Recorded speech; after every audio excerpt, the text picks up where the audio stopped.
Michelle. Hi, Richanne. Nice to see you. Nice to see you again. So I would like to start by offering a prayer for you. I'd love that. That's okay. So go ahead and close your eyes and just connecting with your breath.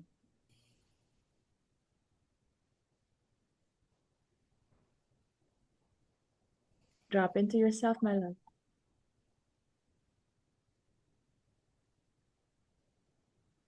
Michelle, you were never meant to stay on the surface. You were made for the deep. You see what others miss. You feel what they cannot put into words. You are an alchemist. You turn raw, messy truths into wisdom. You turn pain into power. You turn love into something real. This is your permission slip to stop proving, stop hustling, stop waiting to be chosen. You are already the essence you are trying to become. So stop trying. You don't have to force clarity. It's in you. You don't have to chase love. It is you. So trust what you know. Trust what you feel. Trust that your presence alone shifts the whole damn room. So take up space. Own your voice. Move like the universe is backing you. Because it is. You can open your eyes now. Now you're going to do what you're made to do. Let's dive. Thank you, Richanne. That was a beautiful prayer. Thank you. Welcome. And I may be referring to my notes because it's a lot. It's like 9 pages. Okay. And I don't memorize. I don't want to memorize. But at the same time, I don't want to miss anything important or juicy or yummy. Okay. All right. Play. So when I first met you, you had mentioned that you were wanting to do a deep dive on an issue that has been going on for quite some time, which is the cervix, right? Yes. Yes. The cervix is, in Germany medicine, we don't say unhealthy. There is no such thing as an illness. So the cervix was just being naughty, I would say. That's Right. what it is. It was being naughty, or it was trying to call your attention. Yes. So that was what was happening. So I know you shared with me your story when we first met, but right now I'm going to ask you, can you walk me or walk us through the source or the beginning of this story with the cervix? Yes. It started when I lost someone very dear to me. I lost a partner to cancer. It was a bit of a battle, a bit of a long journey. And 6 months after that incident, I was diagnosed with HPV and given my first abnormal pap smear. Now, I'd been in that relationship for almost 9 years. We were, monogamous. So it took me by surprise that that was the case, because I didn't realize why it didn't happen earlier or before, or, I didn't think much of it at the time. I got surveillanced, so pap smears every 6 months. Within that time, it was pretty reoccurrent that I was having abnormal pap smears. There was occasions where there wasn't abnormalities, but there was usually abnormal pap smears. I'd had a colposcopy where they go deeper and look into the cervix. And every time the doctors did that, there was nothing to report. And this went on for probably 10 years. How many cycles did you have? I probably had altogether prior diagnosis about three or four. And always the same level of abnormality, or was it increasing in severity? it was every time the pap smear would say abnormal, And when I would go in for colposcopy, they would say normal. So it was this very confused gray area, because I thought, just like what you said, that if there was going to be a change, and that's what I was told, if there was going to be a change, it would be a slow progression, like maybe some abnormal cells, maybe some abnormal precancerous cells. I thought it would progress like that, but it just always came back as negative, negative, negative. So I was like, Were okay. you aware of what they were actually seeing on the pap test? Did they give you a name of what they were seeing? Nothing, just nothing. Just that it lit up, so to speak, on the screen, on the scan, but when they tested those cells, nothing would come back. So that went on for 10 years, and I always, near the end of that 10 years, I always had this little voice in my head that said, one day something is going to change. But I did not predict how or what. I just sort of thought, this has been going on for a while now. And then that day come where basically I had the pap smear. It was abnormal. I had a colposcopy. I was very diligent. I had screenings every 6 months. I wouldn't miss a thing. Um, my husband and I, which we have a daughter, a 5-year-old daughter, and we were not really trying to have another baby, but we were not trying. If it was going to happen, we were welcoming in that. If it didn't, it didn't. I had a lot of trouble conceiving my first daughter. And my menstruation was by the clock. It was every 30 days on the dot for years and years. How And then many, this, what was that? Sorry, how many children do you have right I now? had one daughter. One. How old is she? She's 5. Right. Okay. The absolute love of my life. Yes. Yes. The absolute love of my life. And this 1 month, I didn't get my period, and I thought, okay, I might be pregnant. So it went on for it went on for a week, and I thought, this is very unusual for me. I normally get a regular period. I had no other symptoms, no other what have yous. When I look back now, I definitely noticed perimenopause symptoms. I wasn't aware of that at the time. Can you describe those? What are those for you? That my weight fluctuated a little bit, which my weight never did. Um, Definitely irritability, what I would probably conceive as maybe some not hot flashes, but definitely a rise in temperature when I was sleeping. I'm very sensitive to foods. I have food sensitivity, so I always just boiled it down to I must have eaten something that I shouldn't have, so to speak, and that's the result. When I went into the doctors, they said I actually got my period, and I said, look, how can I see if I'd actually was pregnant and maybe miscarriage? And she said, we probably can't tell that. And we had to look up she said, look, you're due for a pap smear in about a month. Come back in a month. And I said, you know what? I'm here now. Let's just do it now. I'll get it done. And I'm really grateful I did that, because that brought back the abnormal pap smear. And then the abnormal pap smear went to a colposcopy, which led to precancerous cells. They being the doctors, recommended a LEAP procedure where they remove a part of the cervix. I agreed to that. But when they went in for the LEAP, they discovered that the cells weren't precancerous, they were actually cancerous. So it was cervical cancer. It's that What moment is burnt in my brain when I got the call at like 9 p.m. at night to tell me that. what year was this, Michelle?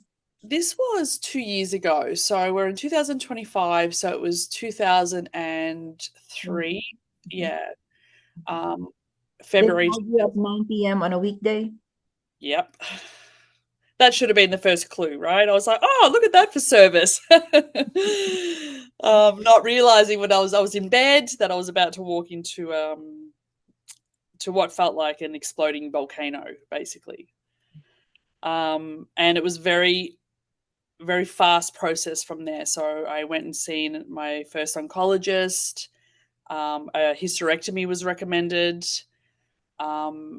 And that should have been the end. And I was devastated for multiple reasons. Obviously, the cancer, my history with cancer with my previous partner. You know, we traveled the world to find solutions for his cancer.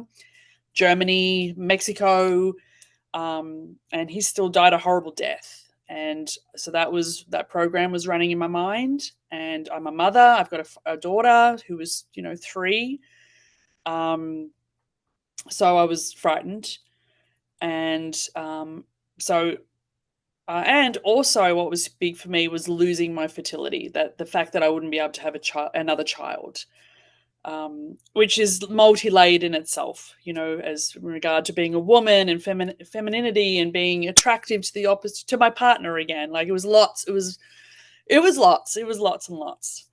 I did the hysterectomy. At the hysterectomy, they said it should be fine. That should be the end of it. It was very early stages. It was very.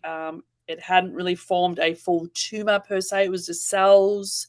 You did it on the same year of the diagnosis? I had the diagnosis in February. I had my hysterectomy in March, so basically like 4 weeks later. Okay. Then when the hysterectomy came back, the results of the hysterectomy meant that I actually lost most of my functionality of my right kidney because there was a complication in the surgery. I wanted to keep my ovaries because I didn't want to go into menopause. I'm 45. That accidentally cut the bloodline to one of my ovaries, so I lost an ovary. So that was a lot to take, and finding out about the kidney was definitely a journey. They didn't know that had happened until afterwards when I started having severe pain. What I attribute that pain now to is my kidney basically dying off. And then my results came back from the hysterectomy to say that the cancer cells had actually spread. They took out 6 or 7 lymph nodes around my cervix, and there was a few cells. And they literally said it was a few cells that had migrated to one lymph node. So they had me in a really gray area. The oncologist told me they called a board meeting with like all the specialists to say, what do we do? Where do we go from here? Because it should have been a pretty easy done and dusted. Hysterectomy's done, you're done. So what that meant was we all aired on the side of caution, and I ended up having 25 rounds of radiation on my cervix area, my pelvis, and I had 5 rounds of systemic chemo. And my husband and I had to move to the city. We live 3 hours away from the city. I had to leave my daughter part of the time with my in-laws, and I had to experience this whole journey. Fast forward 2 years later, I'm sitting here very blessed, very grateful. I just had a colposcopy 2 days ago. It came back clear. I never have any doubt in regard to the colposcopies. My belief and understanding is cancer doesn't return to the same site anyway. That's been my research. But on my yearly scan, they did find some lung nodules. And I had a follow-up scan 3 months later, and we'd all agreed that these were just benign lung nodules. So that's that story in a very much a nutshell. As you know, there's veins that pop out from that story, and there's a lot of deep dives that have popped out from that. And I worked a lot to be sitting here in front of you today to tell that story without being at a water puddle on the ground. Thank you. Thank you. Thank you so much for being so open. Thank you for essentially you're opening your doors to yourself, to the whole world. Yes. And I don't take that lightly. So thank you so much for that. I am honored that I am bearing witness to your story. Thank you. I have to take a deep breath because all of that was like one big land. It's as if I went with you in your journey in a minute. Yeah. Oh. So you definitely need a breath or 2. For myself. Because that was a lot to go. It was a lot. It's like 5 seasons of a TV series that I watched once. It felt like it. It felt like it. Yes, it felt like it. Yeah. Now, we're going to, the reason why we're here is we're going to try to dissect what happened to you, if I can. Bear in mind, I am new to German New Medicine. There Sure. is a possibility that I am interpreting it in a inaccurate way from their perspective. There is a Sure. possibility, but I'm gonna try to offer connections, and hopefully it brings up something within you that may need to be cleared. How about Sure. today? We're gonna try to see what this journey is about for you.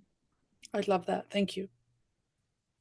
So I'll begin by that was the first layer that you did. The first layer is physical symptoms. Bring out all the physical symptoms, describe them. Yeah. When you were going through it, did you have any physical sensations or physical manifestations per vagina? Meaning, did you have any bleeding? No, I Did you didn't have have any anything. discharge? What was that? Discharge, vaginal discharge? Not abnormally. No. No. Did you have painful sex? No. No cramping in the pelvic area? Only when I would get my period, like a couple of days before. So very what I was classing for myself regular, but not out of the ordinary. Did you experience stopping of periods prior to the diagnosis? In the 10 years that you were being scanned or monitored, were there periods where your periods were irregular? No. They were clockwork. Clockwork. Yeah. It was only that one period before where I thought maybe I'm pregnant because I was like, my periods never stopped, ever. So it was that, just that. Otherwise, it had been like clockwork.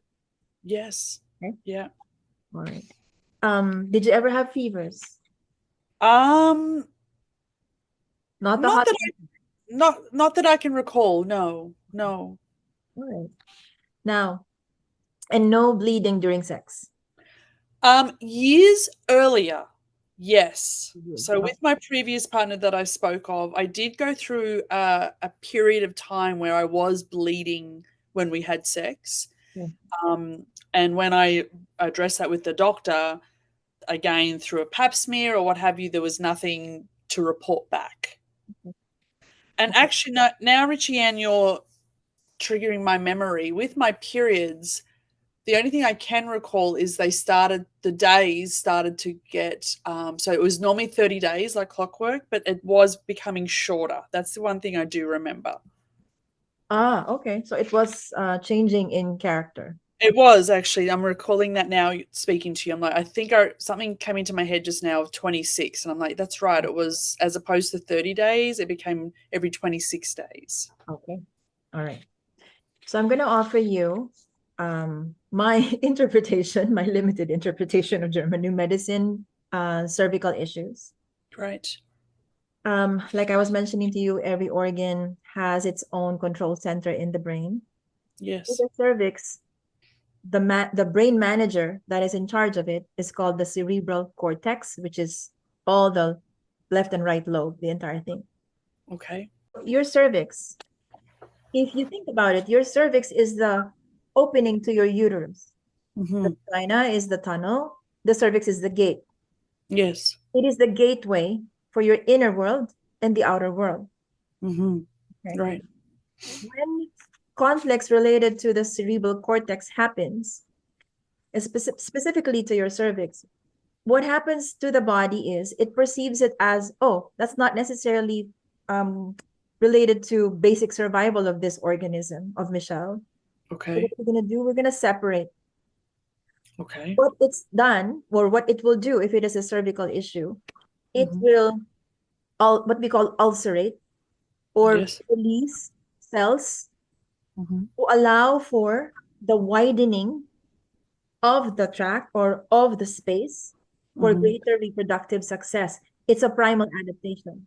Okay. Because it's perceiving it as a sexual conflict. It's gonna say, okay, there's a conflict here. Let's widen the space so that she can have more chance to reproduce.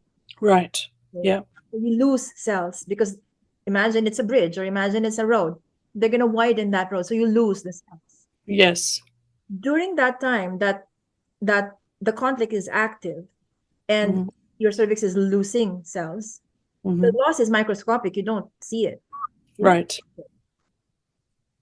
What you may see are usually it's more emotional because again the psyche is processing. So the emotions could be related to anxiety, guilt, you're avoiding intimacy, emotional withdrawal. Those would be the conflict active phase. Right. Yes. Of the pelvic itself, that's where your periods are shorter.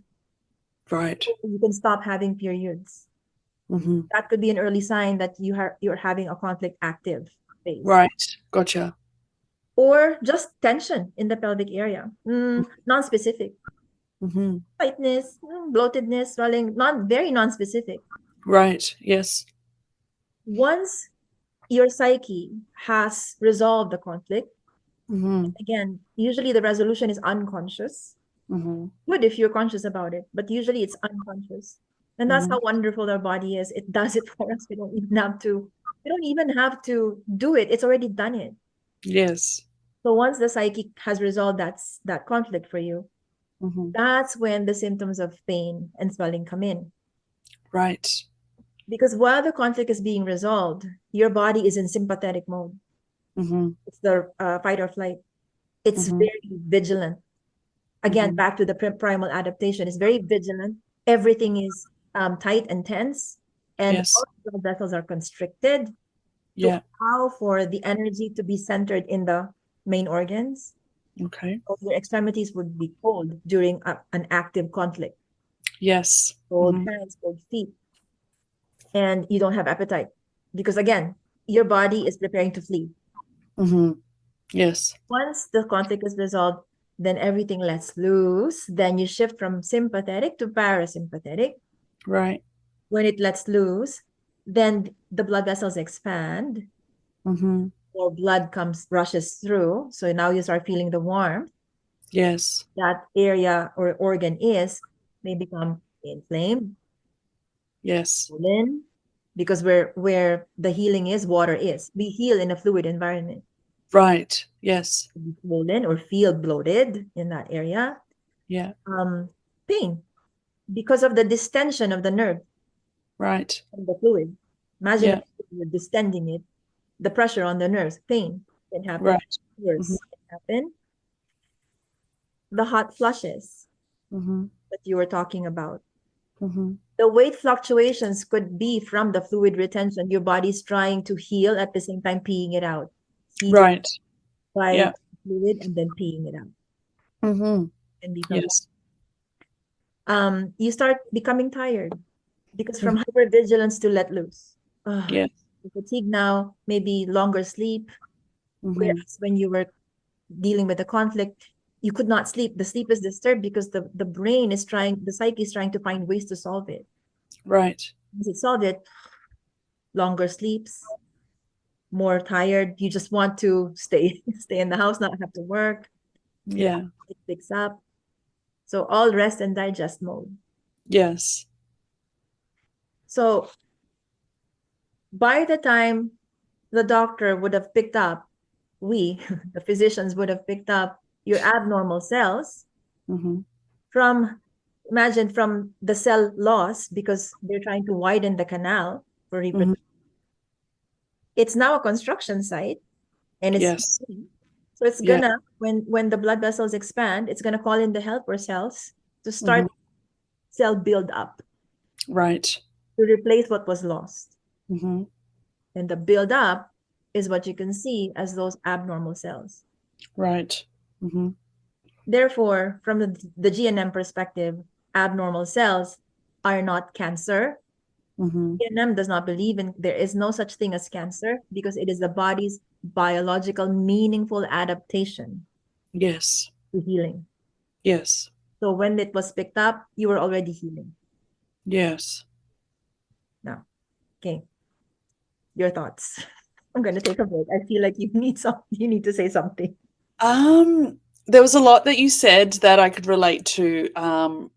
When you started talking about symptoms, things like up until really the last couple of years, I always had cold hands and feet.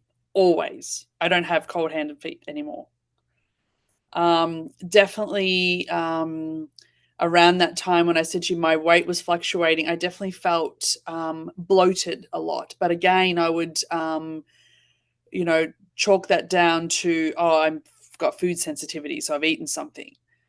So I definitely related to some of those symptoms that you spoke about for sure. Yeah.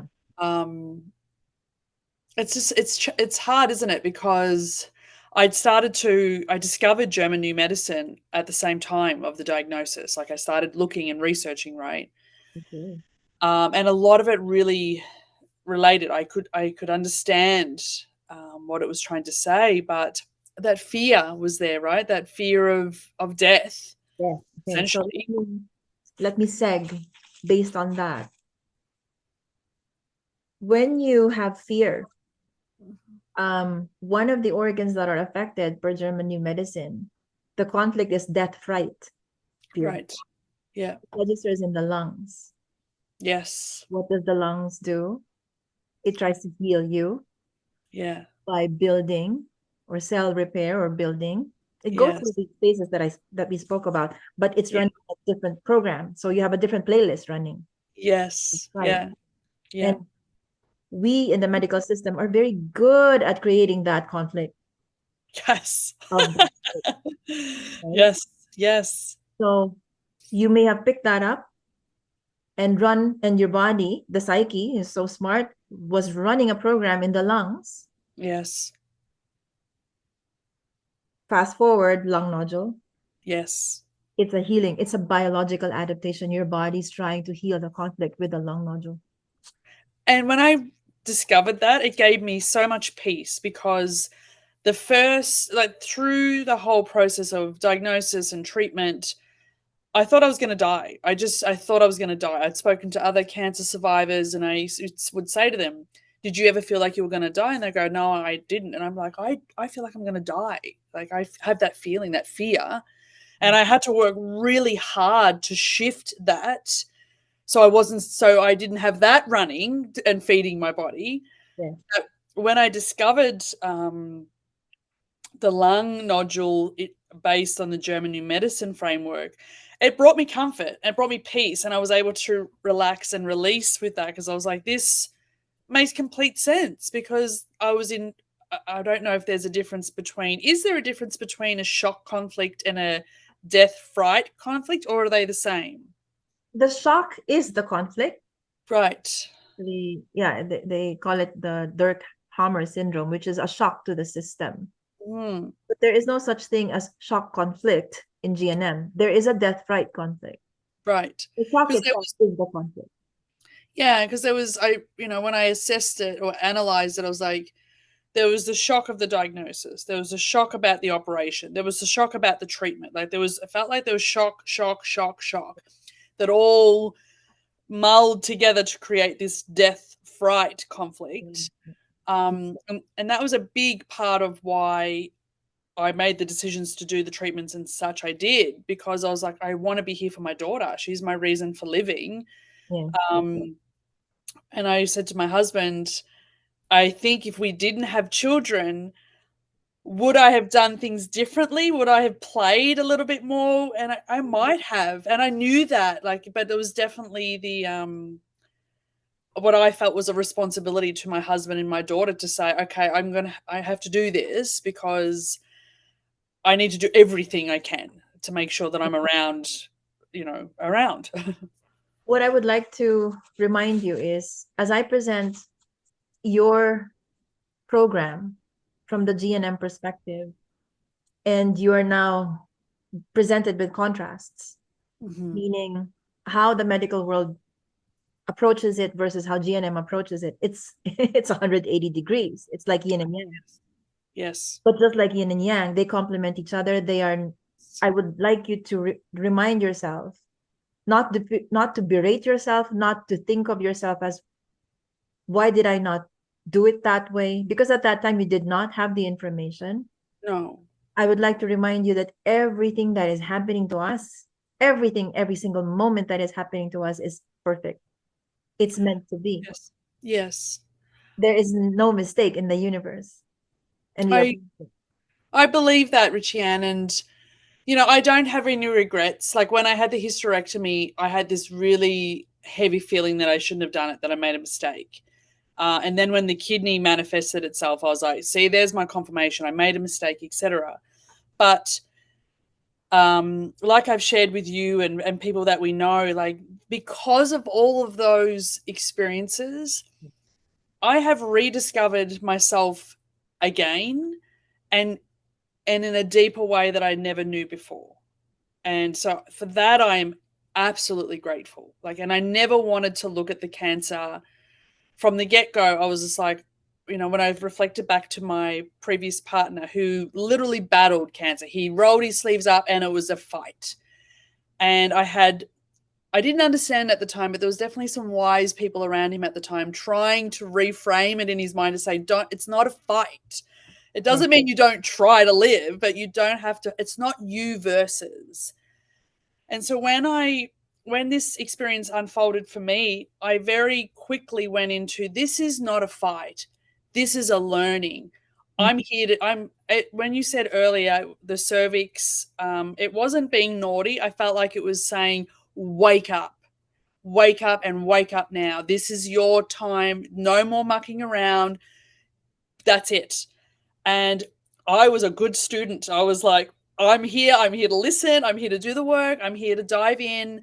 And I even had somebody made me like a beautiful gift basket one time, and they put in a book that said F cancer.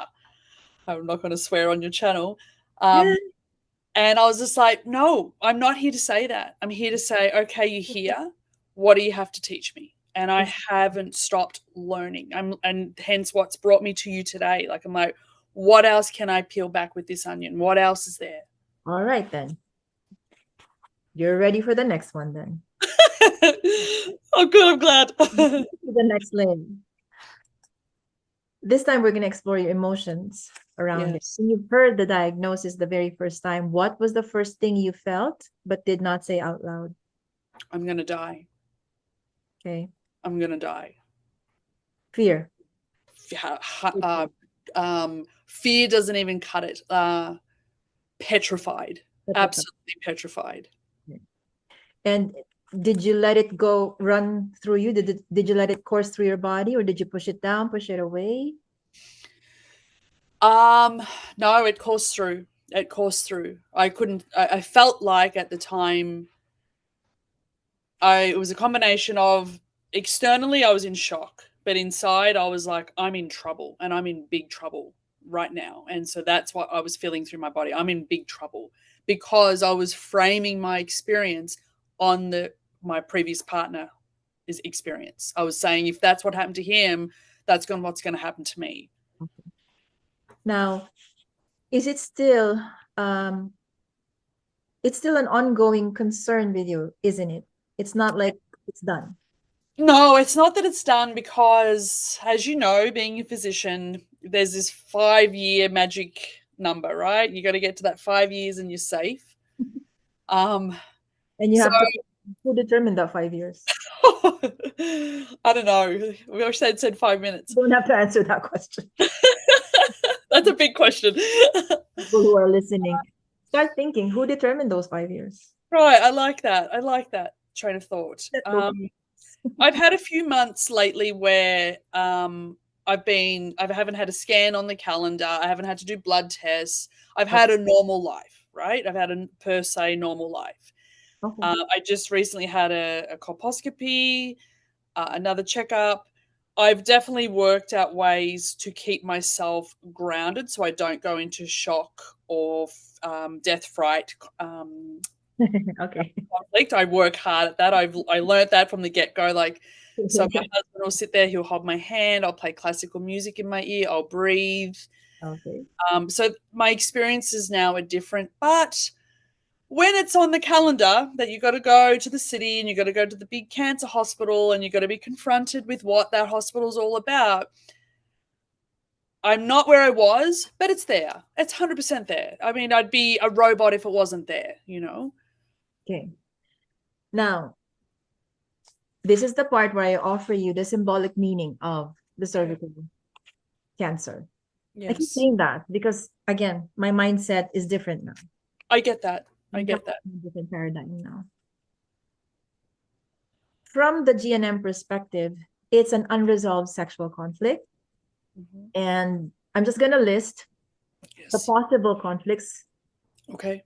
mainly for whoever's watching, if they resonate with the same cancer diagnosis, Mhm. they might be able to find their own conflicts within the list. Yes. All right. So it's unresolved sexual. I'm going to read off my notes now. It's a unresolved sexual conflict, and what that means is a moment of deep emotional shock tied to sexuality and reproduction. Yes. What are the possible scenarios for someone to have this diagnosis? The conflict can be a painful or traumatic sexual experience. It can Okay. be a first time sex that was physically or emotionally painful, non consensual sex, including sexual abuse or harassment. Mhm. That's number one. Number two, unwanted or distressing sexual situations.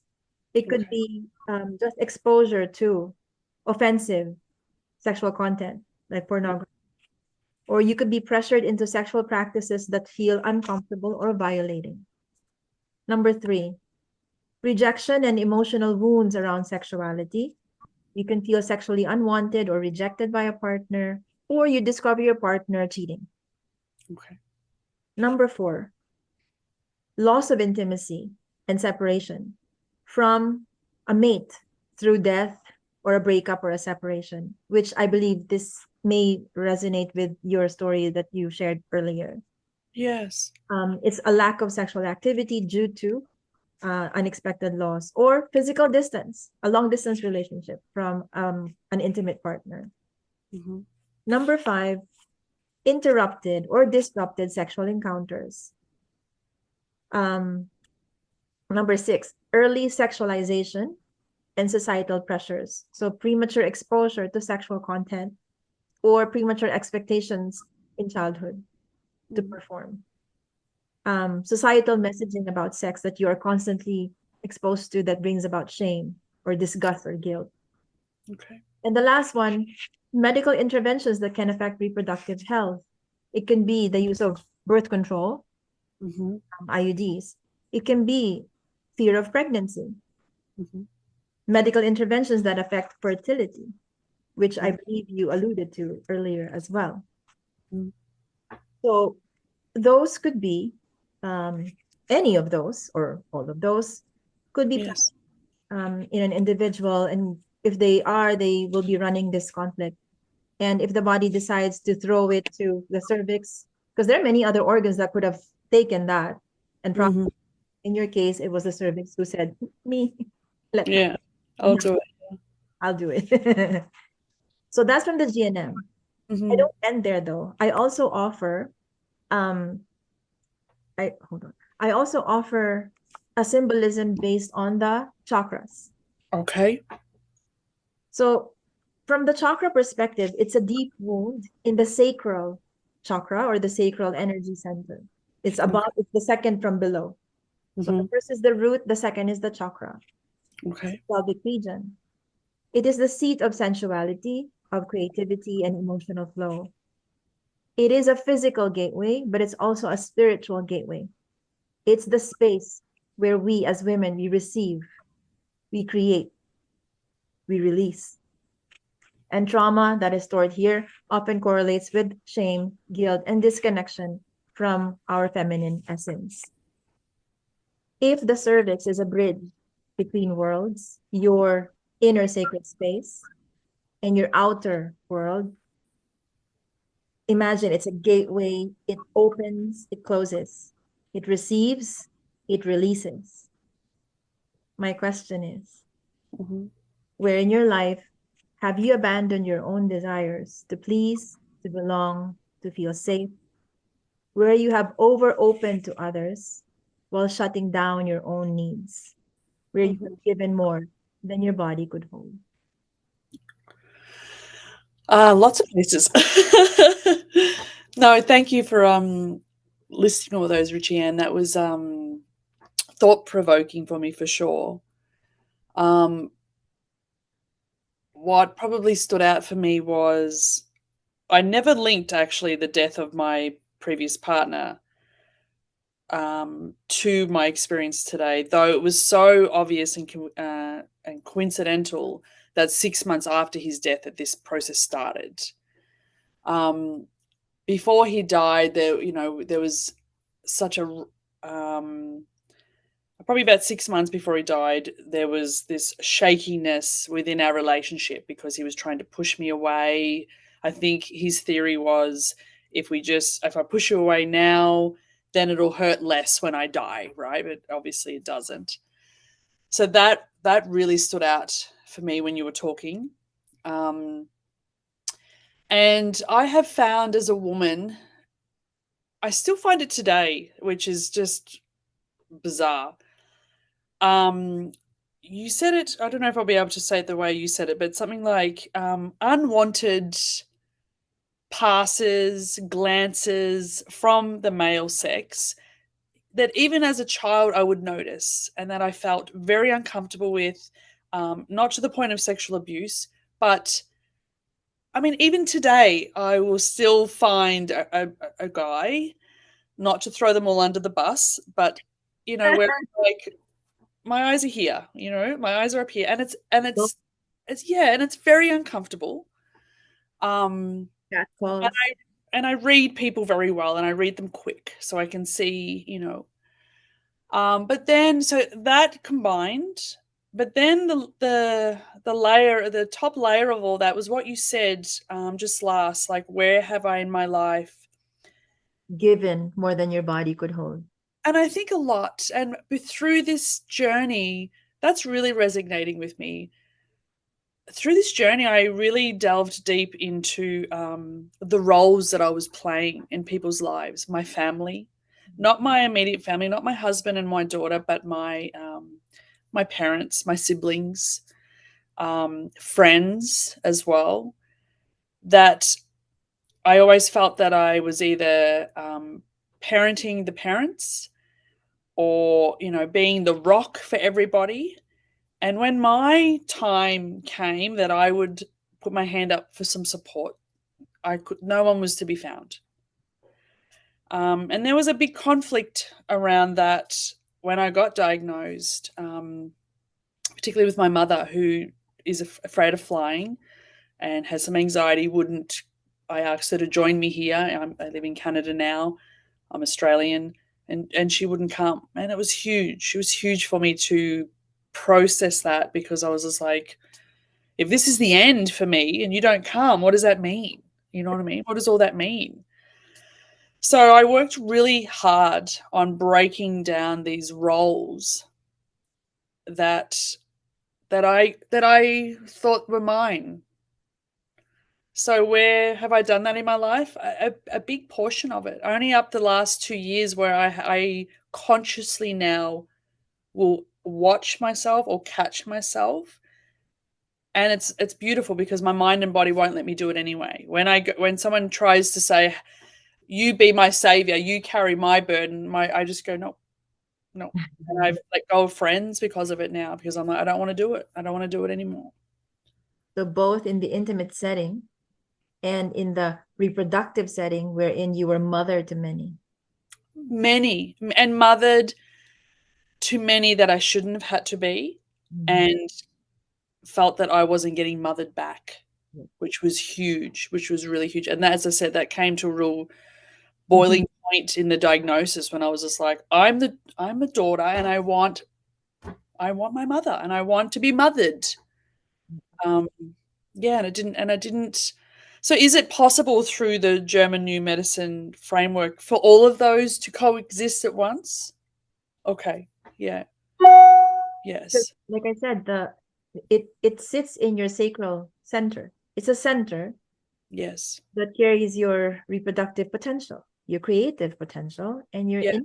your potential in the intimacy department.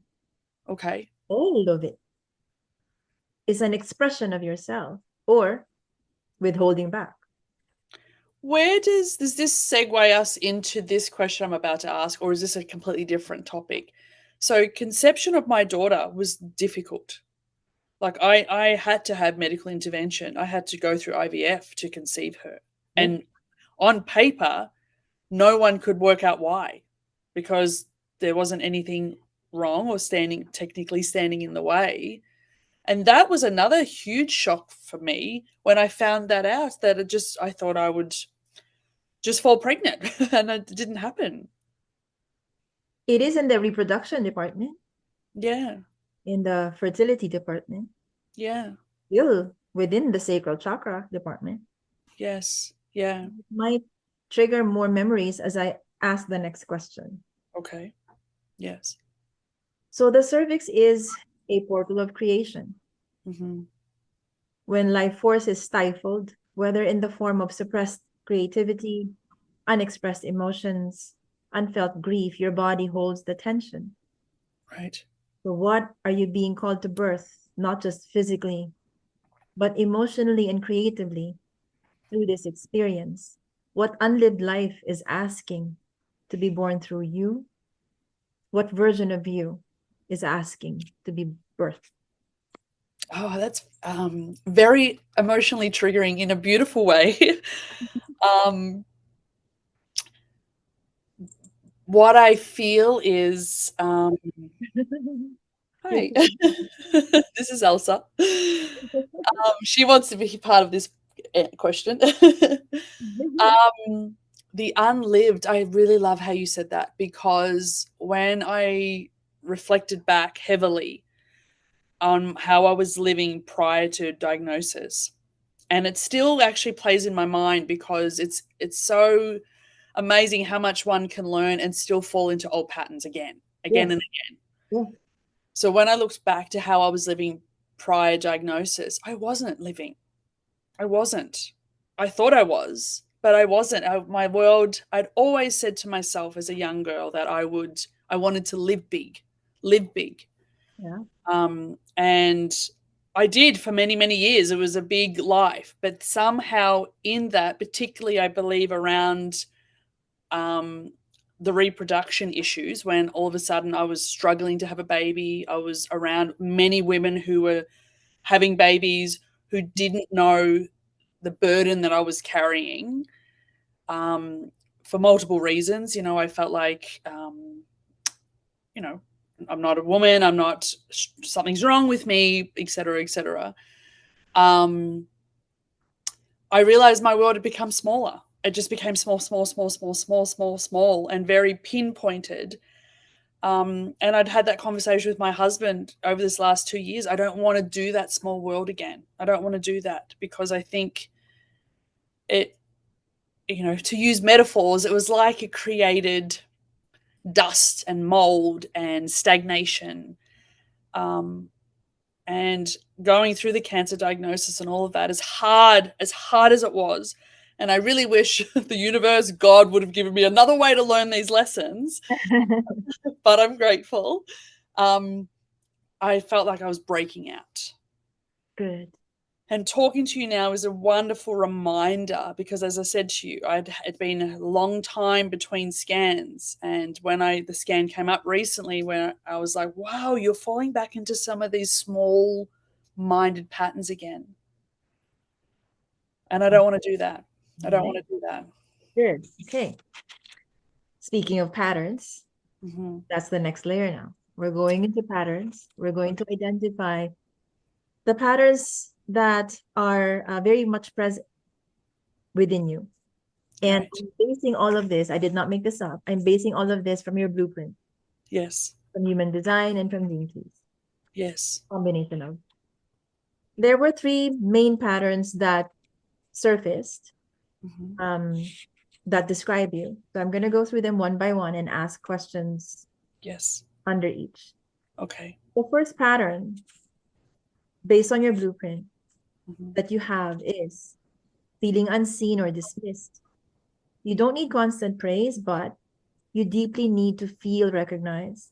And when your insights are ignored, your intuition dismissed, or you're made to feel like you're too much, you emotionally shut down. Yes. Your cervix is the threshold of connection. It is a place of deep receiving, intimacy, and creation. But what happens when you give yourself, your body, your trust, your vulnerability, when you give yourself only to feel unheard, unseen, or unchosen? Mm-hmm. What happens when you've given yourself and you're not fully seen? What happens? Is that the question? What happens? That is absolutely accurate, first of all, in the description that I don't need constant praise, but I do need to be seen. And what that means is seen for who I am and my gifts and all of that. What happens? There's a self worth trigger that happens that I then doubt and question myself that am I good enough? Um, I'm, when you said something about like, I'm a, I'm a combination of an introvert and an extrovert. In a safe environment, I am extrovert. What do you want to say? It is no wonder to me that your cervix is the one that said that, because the cervix is the gateway between Right. inner and outer. Right. Yes. It is. I'm Right. an introvert and an extrovert at the same time. You straddle between two worlds, and that's where the cervix is. It's straddling between two worlds. Right. It's And beautiful. that is me. So the emotion side, yes, it shuts down because I'm feeling in that moment, in that point, in that time period, unseen. So then I feel unworthy, Yeah. um, not good enough, and doubts. Then I will doubt myself that the gifts that I know I have, all of a sudden they're on the table and they're being questioned. I'm like, are these actually gifts? Are these working against me? Because I can talk underwater. I love communication. I love connection. I love being happy.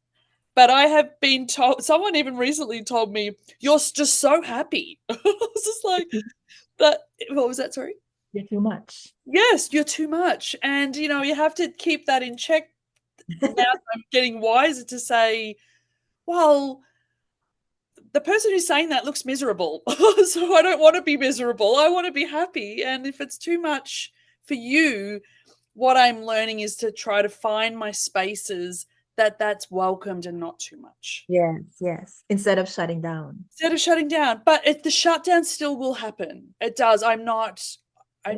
I'm still in that learning phase. I Yeah. would not say I'm perfect at that. And I'm really happy that you've brought that up, because that mirror is a reminder to me to say, just take yourself out of that environment. That's the wrong environment. Thank you. I was told that recently by an acquaintance. Well, I'm calling him an acquaintance because he's no longer, I don't consider him a friend. I was Yes. told you're too much. You're Right. too your love is too much. Yes. It's too stifling for me. Right. And yes, you would go through that period of shutting down. Yes. Don't want Yeah. to overwhelm someone, right? Right. But at the same time, I don't want to walk on eggshells around you. No. So then what do I say? Okay, next. Yes. Bye bye. Next. Because you don't want to, it's not even the walking on eggshells, it's the suppression of oneself. I told, It's, told you that know, I'm not playing small for you. yes. To Yes. this, and yeah, we're just not resonating. I'm sorry. I really admire your courage and strength. I have done that, but there's definitely areas in my life where I can do that more, where I play small because I don't want to lose the connection. Ah, But uh, I walk away not feeling like I walk away going, you're not remembering. You're not remembering. You have to remember what these lessons were about. You have to remember.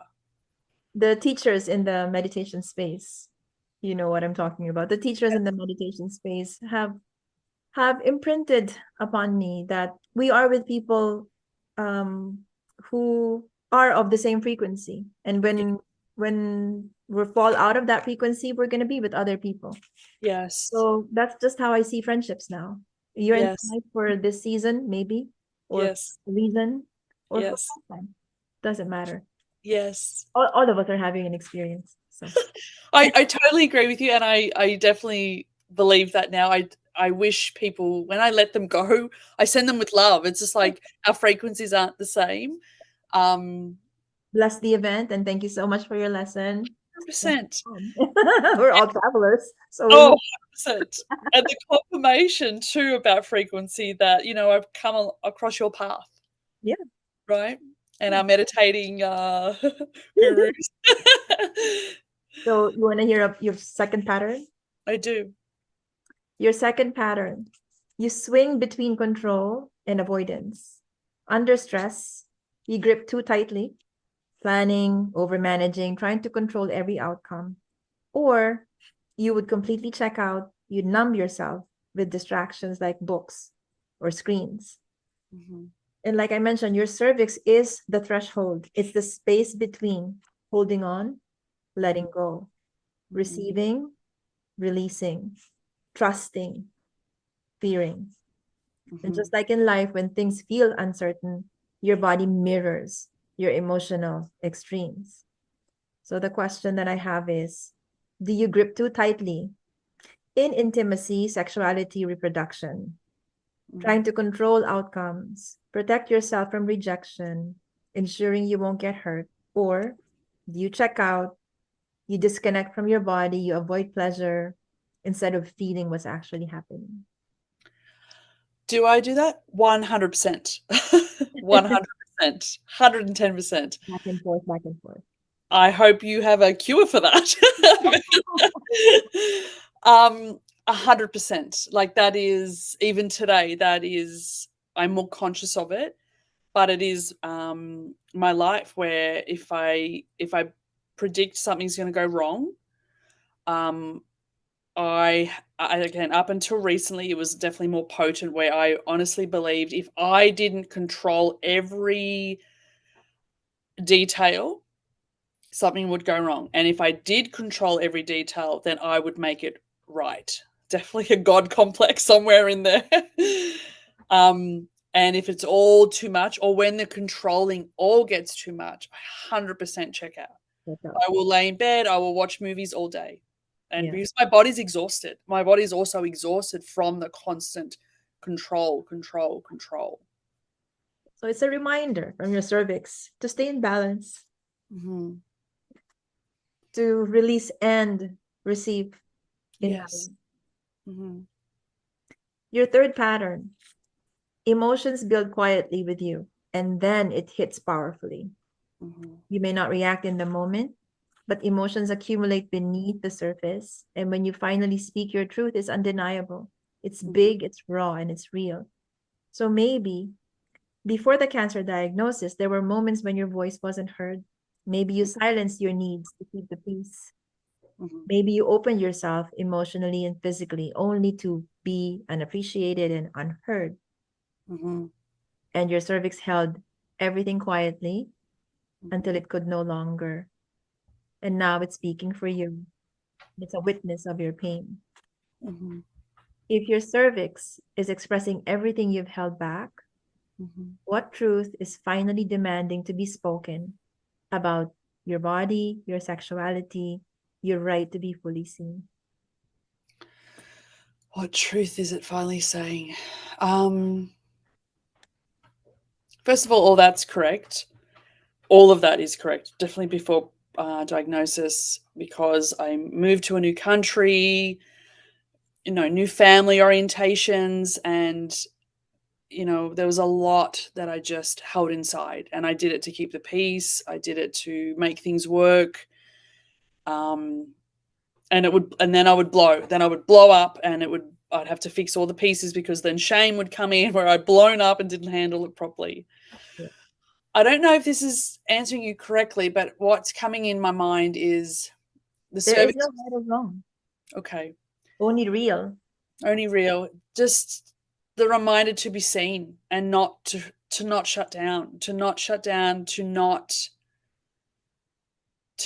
doubt who I am, to not doubt what I bring to the table, and to not. It's now I'm finding my voice better. Where if something you asked me earlier,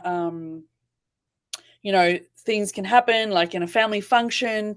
Things would happen often in family function, and I would take them home and I would stew on them for weeks and months.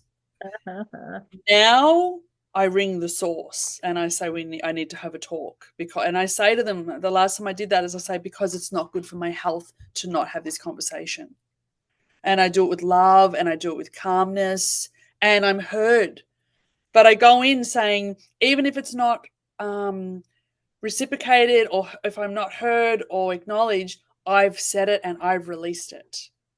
And now that's a big thing I do. That's a huge, huge, huge step. Okay. So now you're reminded of your patterns. Mm-hmm. Now we're going to look at your story from an eagle's perspective. Okay. I have quite a preamble here before I ask the question. So just breathe it in. Just let it go. Your life theme. This is based on human design. Mm-hmm. Your life is centered around embodying love. I love this. When I came to this part, I loved it. Love in all its forms. You are here to be an example of unconditional love and acceptance. That is your life theme. Okay. You are a vessel of love. It is what you do, it is who you are, and it's giving me chills. And then your love is your life's theme. It can feel like your worth is measured by what you give, by how much you care, by how much you sacrifice. But what happens when you've poured everything out and the love doesn't come back the way you expected? Mm-hmm. What happens when your body, the same body you've given so much, suddenly says enough? Then it can feel like a betrayal, right? Yes. It definitely felt like that. What if your cervix is not betraying you? It's asking you to look at the story. Love is your nature, but somewhere along the way, you may have learned that love means self-sacrifice. Yes. Did you grow up believing that being good meant putting others first, even at the cost of yourself? 100%. Did 100%. you learn that receiving love had conditions? Yes. Yes.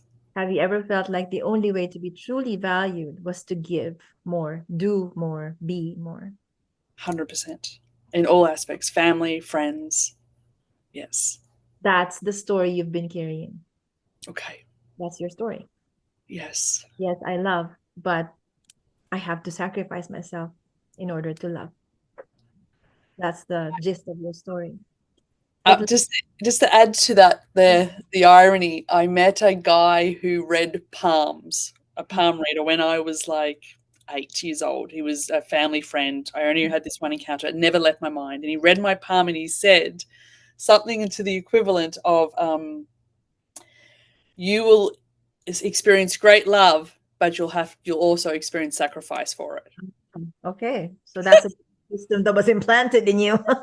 Yes. Yeah, thanks for that. No, that's absolutely spot on, Richanne. The belief systems that you have allowed yourself to subscribe to, Yeah. unconsciously. Hmm. They could have been from our family. They usually are from our birth family because that's where we start. And then it Yes. compounds. So this is the belief system that you had been carrying as your story. Okay. Yes. Your love is supposed to be expansive, flowing, and mutual. It's not meant to deplete you. You don't have to prove your value through sacrifice. If love has always been about what you pour into others, what would it feel to finally pour that love onto yourself? Uh Overwhelming in the most beautifulest way ever. That is how you love. Yes. Yeah, Feel that, own it. I will. Thank you, Richie. Because I'm feeling it from you right now. So thank you. Thank you. And as with every story that we carry, yes, there are the painful periods, but there's always the gems. Yes. So from your perspective, what were the gems out of this story that you have been carrying? What are your strengths from your perspective? I definitely agree with that. Like, I love to love. I love it. I love to love. I'm full of love. And And I dream of an environment and a world where women congregate and we support, and men stand tall and honor, And and protect. Um, and I was reminded of that because, as I said, as we said, there was lots of times when I was too much, so I dulled the light and I squished it down, or I was rejected and didn't feel good enough, or I didn't fit into the circle of women I was around, or, um, and I never understood why. I never understood why. And then, as what I've learned is that I just feel that I have a lot to give. I have a lot to love, and for some people that's confronting, and it's a lot for them. So one of them is like one of my lessons is to just be authentic, speak my truth, and don't dull my light. Don't dull my, and that's hard. It's not always easy. I'm presented with different circumstances where I stumble. I won't say fail. I stumble, Mhm. and I find my feet again, and it's a reminder again to say, hang on a minute, wrong environment, wrong environment. Now, I would like to enumerate to you your gifts from your blueprint perspective. Okay. One of your many gifts, and there are three that stood out. Mm-hmm. One of your many gifts. You don't need to answer anything here. This is just me honoring you. Thank you. You're welcome. One of your many gifts, you have always been able to see the truth in others. You reflect back to others the truth of who they are. And now it's time to turn that gift inward. You don't just survive pain, you alchemize it into wisdom, depth, and strength. You don't run from darkness. You're not scared of dark. You're not scared of deep. So, this is the part where you rise again. And, like you said, not by fighting, but Yes. allowing yourself to be held, to receive the love and care that you so freely give to others. And the last, third powerful gift that you have is you are magnetic when you're in flow. When you're in alignment, people gravitate towards you. Not because you're trying, but because you just are. So your body is calling you back to that flow, to the version of you that does not grip, does not chase, doesn't prove. It's just being more of yourself. How does it feel to hear your gifts out loud? You know what it feels like, Richie Ann? It feels like I'm seen. I just feel seen. I feel like that's exactly who I am. Like that's exactly, none of that comes as a surprise. What comes as a surprise is why I don't acknowledge it more. Mhm. You know what I mean? Like why I don't remember that more in those moments of doubt. I'm here to remind you. And That's what it bless is. you for that. Bless you for that. I'm so grateful for that because it feels wonderful. It lands wonderfully. A deep dive is a remembering. Yes. It is. That's all it is. It's a remembering of who you are. And bless their heart. People are not always ready to remember who they are. No. They're No. scared to Yes. they're scared to go through the so many layers in order for them to remember who they are. Yes. I Yeah. get that. I get the layers. As you said, I am not scared of the dark. It Yeah. doesn't mean it's not easy. Like Yeah, it's not it's pleasant. It's not. painful, but I love it because the reward, the feedback that you get from the experience for me is just, that's who I want to be. That's what I want my daughter to see. It's life changing. Once you go through that dark forest, it's life changing. There's no turning back. Yes. Yes. Right. So now, how do you feel about that story? Do you sense that there's still parts of it that are still serving your purpose now? Or Is it a story that you're willing to let go and adopt a new story for yourself? Um, I don't believe it serves any purpose for me. Even when I am still doing it, and I know there's areas in my life that we're speaking about right now, I'm thinking I'm still playing small, I'm still doing that. And I know it doesn't serve me because it's the instant biofeedback where my body doesn't feel right. I lose energy. It's like a reminder to say, what's the payoff here? Because I ain't getting any. Okay. Um, am I ready to? Yes, I am absolutely ready. That's Ready. why I'm in front of you right now. It's just like I am ready. I want to keep peeling back the layers. I want to keep I want to keep living and letting life come through me. Okay. Yeah, you are a gladiator. That's why you're here. Otherwise, you wouldn't be in front of me. This session is for gladiators. All right. So the next layer is I'm going to help you now adopt a new story Okay. and embody it, seal it in, lock it in. I'd love that. Your greatest gift, based on your blueprint again, your greatest gift is harmony. Hmm. Hold space for others to feel seen, accepted, understood exactly as they are. Hmm. That's the gift. You make others feel safe. You see their depths and you hold them in their truth. But what happens when you need to be held? So we're going to go deeper. Hmm. How has your ability to create harmony in others' lives been missing in your own? And what would it feel to finally offer it to yourself? Say the first part again. How has your ability to create harmony Hmm. in others Hmm. been missing in your own? How has it been missing in my own? That's a big, deep one. Good question, I know. I love it. I'm going to have to think about it. Okay, another way to phrase it is if you gave yourself the same love that you Yeah. really give to Hmm. others, Hmm. how would your body feel? It would feel safe. It would feel safe because I would be kind and it would feel relaxed There you go. because I would be patient with it. Are you Uh, starting to feel it? yes. And it would feel nurtured because I would care for it Thank more you, than what I'm doing. thank you, body. Thank you, buddy. Thank you, buddy. You have lived through moments that could have hardened you, but you did not. You expanded, you deepened, and you loved anyway. Yes. So, what would it feel now?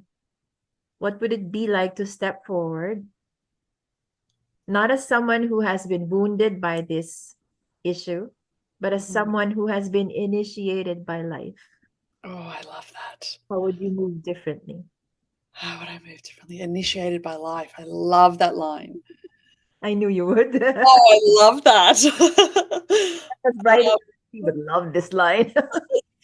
it was like, oh yes, I love that line. Thank you. How would my body move differently? It would move with such grace, such stability.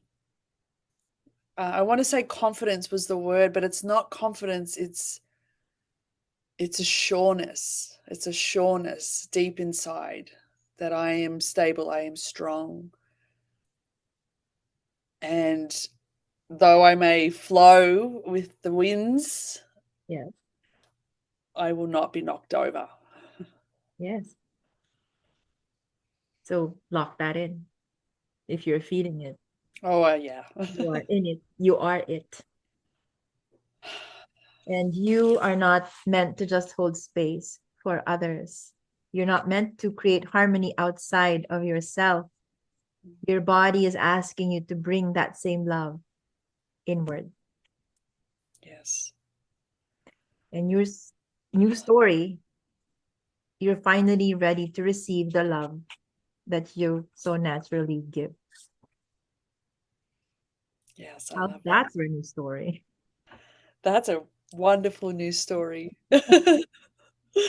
I'm going to give you, so that we can lock it in your Yeah. body, I'm going to give you 5 affirmations that you will choose from. Okay. I want you to tune into the one that you are most resistant to, Okay. not the one that you feel most resonant with, because that's the easy part. No, we're here to do the hard part. So, which one do you find the most resistance to? So, Okay. this is the first one. I do not have to force, prove, or hustle for my worth. I am enough exactly as I am. The second one. My life flows effortlessly when I trust my own timing. The third one. I am done chasing love, success, healing. I open myself to receive. The fourth one. My voice, my wisdom, my presence are powerful. I allow myself to be fully seen and heard. And the last one. I am free to be all of me without apology, without permission, without hesitation. I would say number 5. I am free to be all of me without apology, without permission, without hesitation. Yes. All right. So, this last, believe it or not, we've come to the last layer. The last layer is embodying that affirmation, Okay. documenting your body. So, I will be asking you to close your eyes again, Okay. as relaxed as you can be. So, just take slow, deep breaths and letting it all go. Just feel your body soften. You are safe here. You are whole here. You do not have to do anything. Just be. Your inner child is coming through now. Meet your younger version of you, the deeply sensitive one, the one who felt everything. Maybe she's 5 years old. Maybe she's 10. She's sitting across from you, wide eyed, curious, full of wonder. She never needed to prove herself to be worthy of love. What does she need to hear from you right now? What would she feel if she knew that even today she is enough? So place your hand on your heart. Imagine whispering your affirmation to her. I am free. You are free to be all of you without apology, without permission, without hesitation.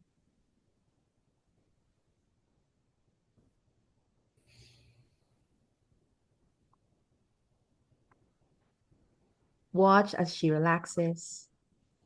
The tension leaves her little body. She trusts you and she feels safe. Now your inner superhero is coming through. The most fearless, unstoppable version of yourself. The one who doesn't hesitate, who doesn't overthink, who simply knows. And she walks into the room like she owns it. She speaks with certainty. She doesn't chase opportunities, love, or success. They find her. What does she know that you have forgotten? How would she move, decide, or create if she trusted her own magic completely? So sit up a little taller. Feel her strength in your posture. And now say the affirmation again. I am free to be all of me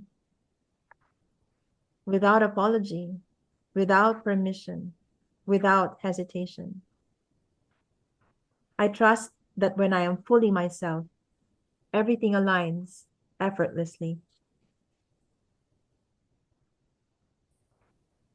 Now you meet your future self. See yourself 5 or 10 years from now, living in full expression, full trust, and full joy. She is surrounded by love, the love that she has created. She is not waiting to be chosen. She chose herself. And then everything else aligned. What does she want you to know? If she could speak to you now, what wisdom would she share? So imagine her smiling at you, like she's been waiting for you to see what's possible all along. Breathe in her energy. And she is telling you, Michelle, you are already wired for success, for peace and deep love. And your real job is to be yourself fully, completely, unapologetically. And this time you believe it. So take one final deep breath, letting that truth settle in your body. Your inner child, your superhero, your future self, they're all here within you. You don't have to become them. You already are. Feel the wholeness, feel the knowing, feel the ease. And when you're ready, open your eyes.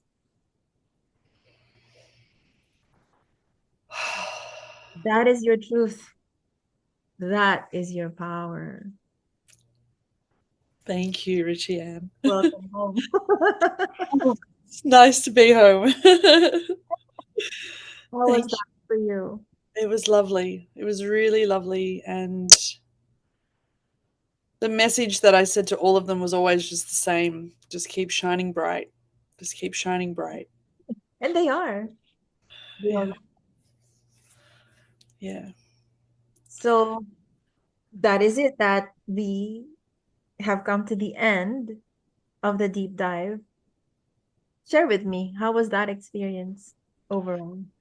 It was wonderful. I really didn't know what to expect, honestly, even though we'd spoken and I'd looked at some of your testimonials or your other, yeah, I guess, case Yes. studies.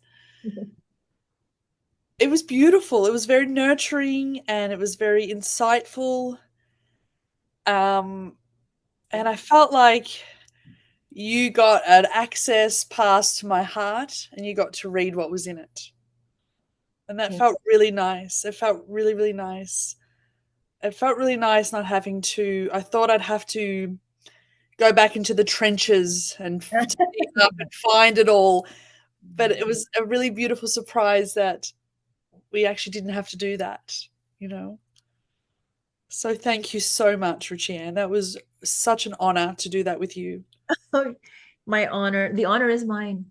Thank you. Thank you for opening your heart to me and to everybody else who will be watching this. Of course. Is there any part of this that you may want to keep for yourself, not want to show? I don't think so. I Okay. think it all went really beautifully. Um, Okay. no, I Thank you. was remember I was thinking that, but no, all of it was honest and it was my experience. And I know that the purpose of this as well is to help others. And that's sort of been in my mind too through this whole process, that I wanted to find avenues that I could share my journey and maybe someone else could relate in some capacity. Yeah. And as you can imagine, how many of us are getting these abnormal pap tests, right? Yeah. Yeah. Leading to possibly unnecessary treatments. Yes. Yeah. That's why I so love German New Medicine when Shar introduced it to me in Yeah. the beginning. I couldn't make sense of it. But at that time I wasn't ready for the Yes. I just was not. It wasn't resonating. I was rejecting it with every bone in my Yeah. body. My medical hat From was your background. Yeah. on, my stethoscope was on. But now when I re-explored, oh, everything was just I was just Right. learning everything. Right. And it made sense. Every turn, every corner made sense. Right. Yeah. And that's why I'm into this 1 year study of German Right. medicine, because I want to bring to others awareness, this wisdom that we've always carried. Yes. Versus with the traditional medicine, the doctor is the driver of the bus. Yeah. The bus being your body. The doctor is the boss. The doctor is the driver. But Yeah. medicine is just really calling us to um, remembering that no, the body has always been the driver. Yeah. If we just let it drive. And also the acknowledgement of when we have these conflicts, as humans, we are taught to suppress, to ignore, to deny. So to bring them to the surface, to put them in the light, and to see and acknowledge and to heal, to me is very empowering, because it's like it happened and it hurt for whatever conflict one is in, but that doesn't mean that's the end of one's story. It doesn't mean that's the end of one's power or gifts or love. It's just another layer to the many experiences we get to do as humans, right? Right. So, and understanding how our body is just so intelligent that it does things without us realizing, particularly if we're disconnected from the body, then we don't know what the hell's going on. But it's still doing the healing. It's still doing healing, yes. Yeah. This Yeah. journey, I so love this journey. It's a yummy journey for me. Oh, it's beautiful. And you do it with such grace, Richie Ann. Like, honestly, I really felt nurtured in your presence, and your questions were beautiful and worded beautifully.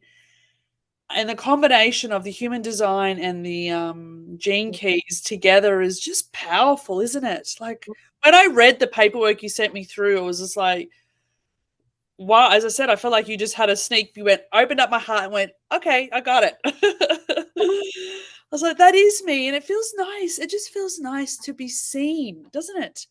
Yes. Without, what's happened in my life at times is people see me and then resent me for it. You're too bright for them. Yes, they resent me for it, or they want to compete, and then it just becomes this, and it's just like, I'm too tired for that. We're done with that.